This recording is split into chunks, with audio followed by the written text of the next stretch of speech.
I'm Gareth Fouché. I run Rogue Moon Studios, and this is just a quick video to show you what I've been working on the last few days because it looks better in motion.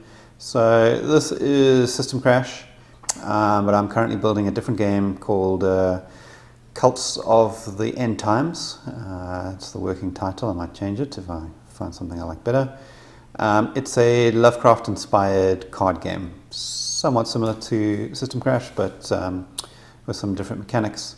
Anyway, that's in dev, and I just wanted to show you quickly one of the little things I'm working on. System Crash, when I released it, one of the most common complaints was the interface needed to be more drag and drop, more just a nicer UI to match sort of the state of the art, card games like Hearthstone and things like that. There was too much clicking on buttons and clicking to cancel and stuff like that. So I've gone ahead and implemented drag and drop, and so I'll show it here. So I can just drag and drop. There she goes. She is played into that slot. I can drag a modifier onto her here. I can drag a different modifier onto her there. I can target event cards just by dragging them to the target. These are all temporary graphics. This obviously I'm using System Crash's art here, so this is not actually System Crash. Just looks exactly like System Crash for the moment. It's the same code base, and I will change the assets out when I get them. But things like this line, this curved line, and the cursor are very temporary. Just to show it. Okay, I can't play my explosion. Let me just give myself more credits using my handy debug menu. And then for things that aren't targeted, you can just drag them and play them like that.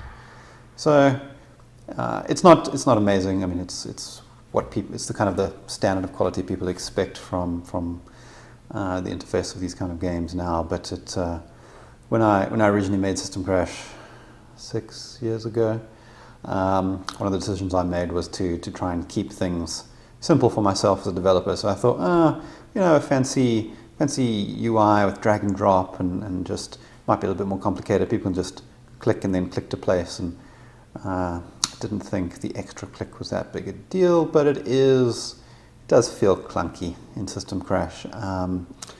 This drag and drop UI system may make it back into System Crash. This is actually a different code branch, so it's got features that are not currently live on System Crash. And if I were to pull it back into System Crash, I'd need to carefully just cherry pick which changes apply to System Crash, but not to the Cults code base.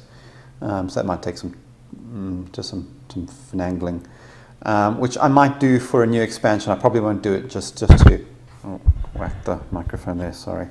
I probably won't do it just for System Crash itself, as I don't think, we're sort of late in its lifespan. I don't think slightly improved UI will really bring in some extra sales, and I don't really have time at the moment. The clock is ticking.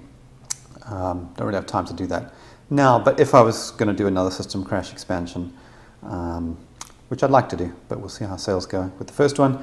If I was going to do that, I might pull some of these changes in just to make System Crash a more polished experience. I also have thought about doing System Crash 2 at some point in the future, so that would certainly get all the improvements that I build for Cults would go into the sequel, should there be one. Anyway, that's my video. I just wanted to show you what I've been doing. I may as well show you the new hover pop-ups. You can see there that little menu, that little hover on the left there shows all the keywords that apply to this agent and also all the modifiers that are attached to them. So in Cults, unlike System Crash, you won't have this little side dingus here, this little widget that shows your different attached modifier cards. Instead, you'll just have a hover. It just saves screen real estate. It looks poor. It's too much detail. It competes for your attention around the agents. But again, it was one of those decisions that at the time I was like, you know what, the hover stuff and these nice little touches are all very well, but it'll take time. Let me just sort of do it in a simple way. which turned out to be, again, a little bit clunky. Anyway, so that will go away in cults, and you'll just hover over the agent to see what special things apply to them. Just like Hearthstone, a lot of this is just, I looked at the other games and I saw, oh, what are you doing? Because UI design is tedious, to be honest, and I look at it and I go, well, these games do it, it works nicely, it looks nice. Oh, I hit the microphone again. You can tell I'm an expert at vlogging. Anyway, so I looked at these other games and I thought, cool, let's just look at what they do well, and unless it's something special for my game, why reinvent the wheel? So I'll just crib from the work of other designers in the user interface space, because frankly, it's not something I'm particularly passionate about, user interface design, and it takes a surprising amount of work if you've ever done this crap. You think, I'm going to design a game and it's all going to be game design. I spent at least maybe a third of my time on designing this user interface and tweaking things and playing with layouts. It is actually a lot of work. Unsung heroes, user interface designers. Anyway, I'm rambling now, so I'm ending the video. This was supposed to be short, but as is my nature and my style, I just talk for too long. Anyway, I'll see you next time for another one of these videos. I'm not hoping to make it. I will make them. I'm going to live journal development, which is apparently the thing to do now. Anyway, I'm off. Enough rambling. Bye.